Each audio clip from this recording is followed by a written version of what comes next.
Bonjour à tous les amis, c'est Caro de la chaîne Caro et le droit. Petite vidéo aujourd'hui sur la prime exceptionnelle de pouvoir d'achat que l'on appelle par son acronyme PEPA ou encore prime Macron. Cette vidéo s'adresse tant aux entreprises qu'aux salariés.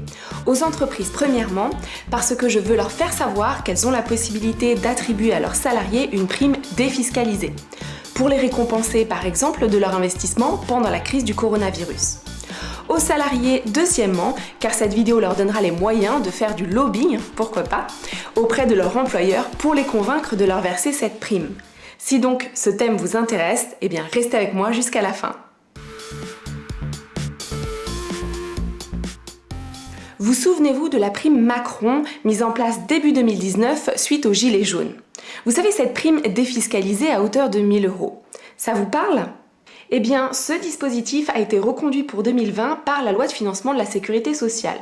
Sauf que les conditions ont entre-temps été modifiées et ce qui a posé problème aux petites entreprises, et donc ce qui les ont dissuadées de verser cette prime à leurs salariés, était qu'il fallait mettre en place un accord d'intéressement au préalable.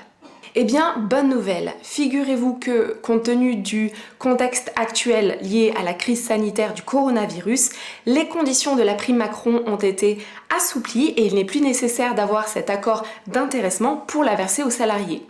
Autrement dit, il est aujourd'hui plus facile de mettre en place la PEPA. Et c'est ce qu'on va voir maintenant.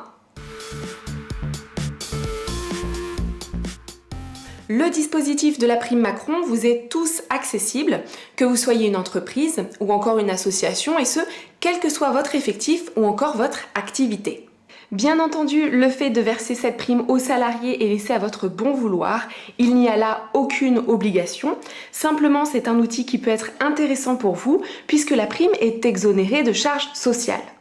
En outre, il est très facile de la mettre en place puisqu'il vous suffit de prendre une décision unilatérale.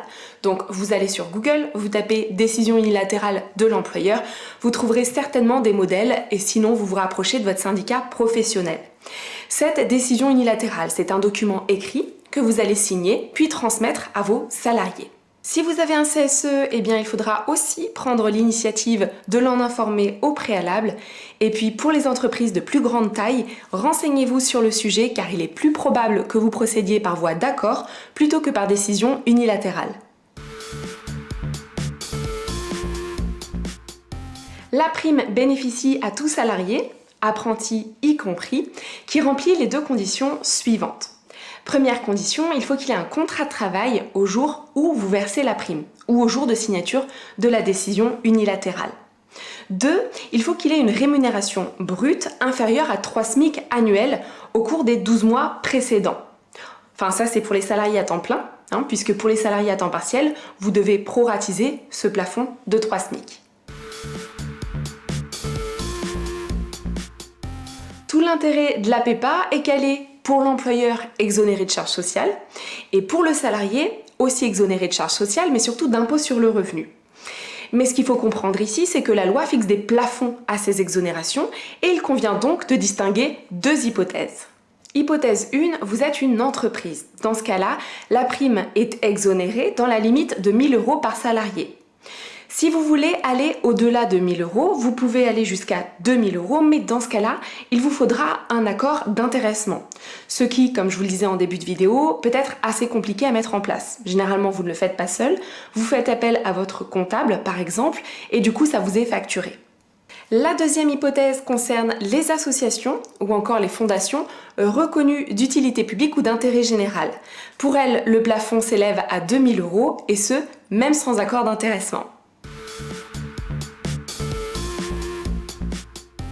Vous n'êtes pas obligé de verser le même montant de prime à tous vos salariés. Vous pouvez moduler le montant de la prime en fonction de 5 critères. Critère numéro 1, la rémunération de vos salariés. Vous pouvez par exemple fixer un seuil de rémunération et dire que tous les salariés qui ont une rémunération en deçà de ce seuil perçoivent tel montant de prime et à partir de ce seuil et pour les rémunérations supérieures, le montant de la prime est différent. Par exemple. Critère numéro 2, le niveau de classification. Il s'agit là de faire varier le montant de la prime en fonction de l'emploi et de la catégorie d'emploi occupée. Troisième critère, la durée de présence au cours de l'année écoulée. Par exemple, un salarié qui est entré en cours d'année pourra voir sa prime diminuer pour ce motif. Alors renseignez-vous quand même sur ce point, puisqu'il existe des absences qui ne peuvent pas venir diminuer le montant de la prime. Ce sera le cas par exemple si votre salarié était absent parce qu'il était en congé maternité ou encore en congé parental. Critère numéro 4, la durée de travail prévue au contrat. Sur ce motif, vous pouvez par exemple verser une prime moindre aux salariés à temps partiel. Cinquième et dernier critère, et celui-ci est tout nouveau, les conditions de travail liées à l'épidémie Covid-19. L'administration nous dit par exemple que la prime peut être majorée pour les salariés qui ont continué à venir travailler pendant la période d'urgence sanitaire ou seulement à ceux qui ont été en contact avec du public, comme par exemple les livreurs ou les caissiers. Quoi qu'il en soit, sachez que ces critères peuvent être combinés entre eux, mais si vous êtes une petite entreprise et que vous faites ça seul, le plus simple est peut-être de ne pas trop mixer de critères, mais simplement d'en prendre un ou deux.